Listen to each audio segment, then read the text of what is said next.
Get started. We'd like to welcome Patrick Cantlay into the interview room. He is making his 5th start at the Sentry Tournament of Champions. Patrick, welcome back. 2 fourth-place finishes at this event, including last year during the shootout.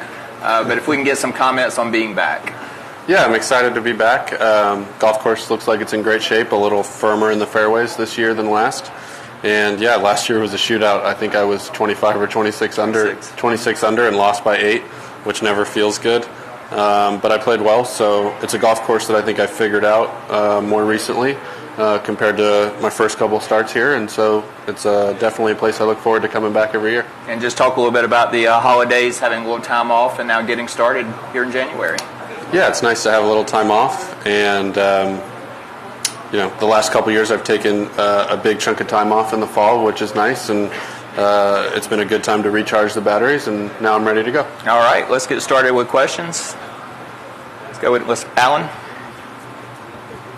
Hey, Patrick. It's obviously the start of kind of a new era here on the tour. Do you detect a little more urgency among the players, and have you treated this weekend any differently as far as not taking it too deep on New Year's Eve and stuff like that? I don't have that problem. I take most events I show up to pretty darn serious. But yeah, I think the guys are pretty excited about all playing the same events this year for the most part, and knowing that there's going to be 10 or 11 events where they all show up, and I think that should make for a real exciting year. Do you think there's a little more buy-in amongst the players, like, okay, we asked for this, we need to show up and support these events and put on a good show? Yeah, I think, like I said, I think the guys are excited with just all being able to play against each other and feeling like there's going to be, I might get the number wrong, but 16, 17, 18 tournaments this year where most of the top 50 players in the world are all playing the same event. And so I think that's really exciting from a competitive standpoint, because when we grow up imagining playing against the best players in the world, and so that's exciting. Okay, Daniel. I know you don't really read much of it, but perhaps you're aware. Your name always seems to pop up in speculation. Why do you think that is? I'm not sure. You're talking with Liv? Yeah, I think it's because I haven't been too vocal one way or the other.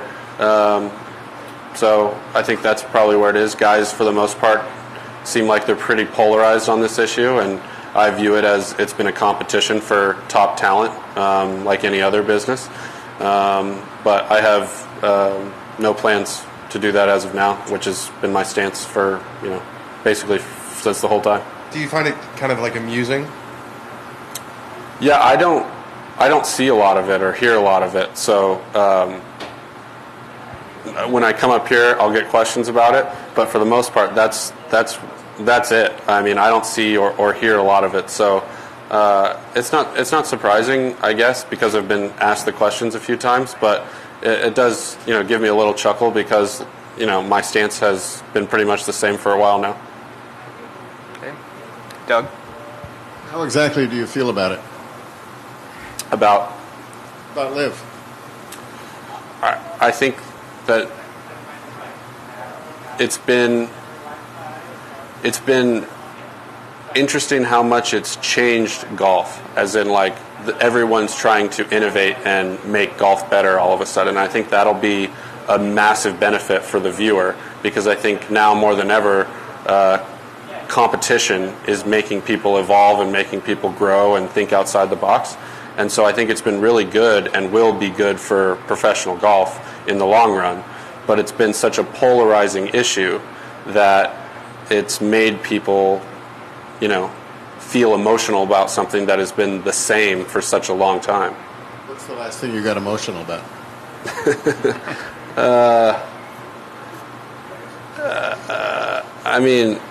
With all the stuff I went through, like 2014, 15, 16, 17, compared to that, everything feels muted. Including getting engaged? That was a flat line too, or? No, that was probably the most new, exciting, big change in my life, and I feel really happy about it. Back to my original question. The success of Liv going forward, how important is that to the landscape of golf, do you think? Well, very important to them and the people that are playing over on that tour. I don't know if it's important important for the landscape of golf. I would hope that ultimately it makes professional golf better, as in makes the product better, makes it better for viewers, makes people want to play golf more. And so in general, I think any amount of more excitement or any amount of more people that are playing golf, more dollars that are into golf, I think that's good for golf. And I hope that looking back on this time, you can look at golf as having been better for having it than not. I guess what I'm getting at is, does it need to continue for golf to continue to get better? To have that competition where things are still innovating?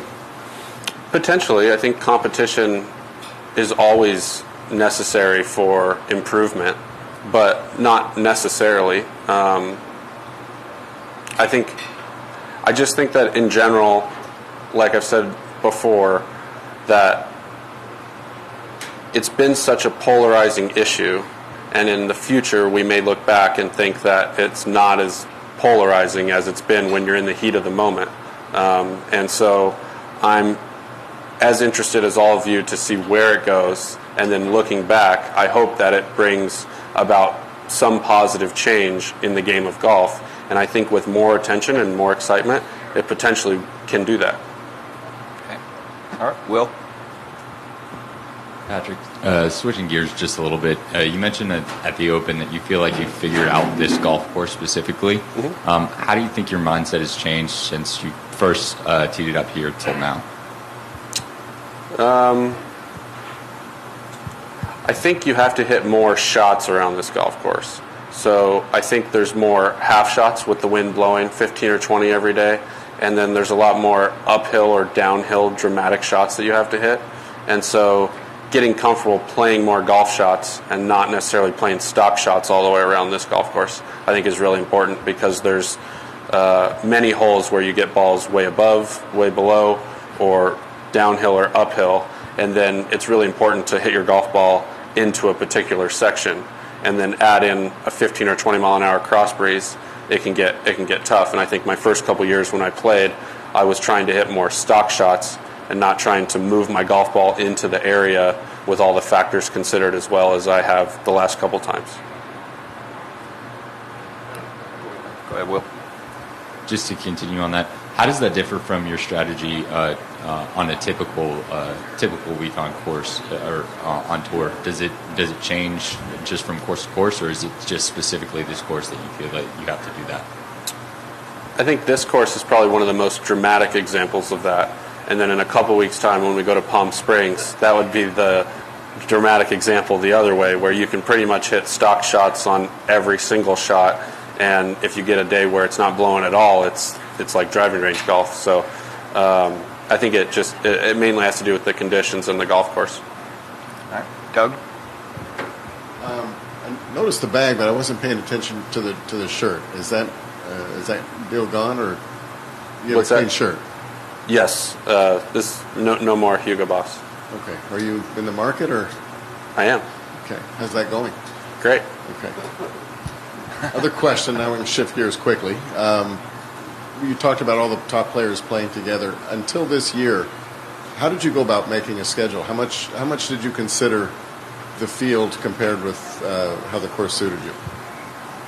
I would say, other than obviously majors, players, and playoff events, which would be 8 events, I mainly made my decisions based on golf course and then timing, so trying not to play more than 3 in a row ever, and trying to make it enough rest time in between so I don't get burned out. Are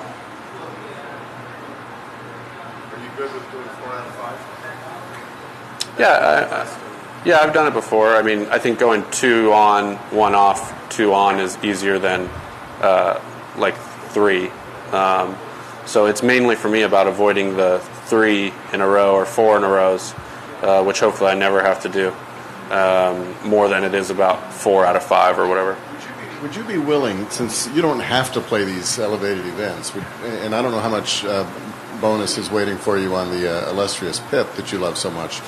But if it's like a $800,000 or $1 million, would you be willing to skip or not fulfill your elevated event requirement and give up your PIP money if it meant getting the rest and preparation you needed? Do I really ask that confusing questions? I don't guess I understand. All right, if you get so you have to play your elevated events to be able to collect your PIP money. If the PIP money wasn't all that great, whatever that means, would it be worth it to someone like you to not fulfill your elevated events requirements if it means being in better shape for the important tournaments than just collecting your PIP money? That's as good as I can do, Pat. I don't think they're exclusive. So I think you can still play all the elevated events and prepare as well as you possibly can for the big events. So I don't think it has to be a one or the other. But I think if there was a scenario where it was one or the other, I'd have to make a decision and weigh the pros and cons on both sides. Yeah. All right, Alan and then Daniel. You mentioned there's these 17 or 18 events where all the best players are going to be there. Now that you're on the Player Advisory Council, you have to think about the whole membership, and there's another 30 events that may not get very many stars, and there's less money. Are you hearing from more of your colleagues who are, say, outside the top 50 that they have any concerns that the tour has been sort of bifurcated, and like how much are you having those conversations with your colleagues? I haven't heard much recently, but I've been gone for the most part. It was playoffs, and then I only played Vegas, and now I'm here, and there's only 40 players in the field or something. So definitely something that I'd be willing to hear anybody if they have questions or concerns about where that's going and how that's evolving. I mean, do you worry about those other events that are not the elevated status and how they're going to survive long term? I think it's definitely a concern, but you'd have to see how that actually plays out and then kind of analyze then. I mean, I don't think we've even seen it play out or how it's going to be actually work in practice, and so I'd want to see how it works in practice before making too big of a decision one way or the other. Thanks. All right, Dan. I know you don't like the PIP, but I'm wondering, did you dive into like the numbers about where you finished in certain categories? Because you were, I think, the guy with the highest world rank, like the biggest delta between world ranking and finishing the PIP. No, I didn't look at those metrics. Just saw that you won some money and that was it, and move on. Yeah, in general, I feel like I try and make the golf as best I can, and then let all the other stuff take care of itself. All right. Would you be more interested in exploring how the PIP works or reading live rumors? I think I know how the PIP works. And it's still more interesting than the live rumors. All right, Patrick, as always, we appreciate your time. Thank you, sir. Thank you.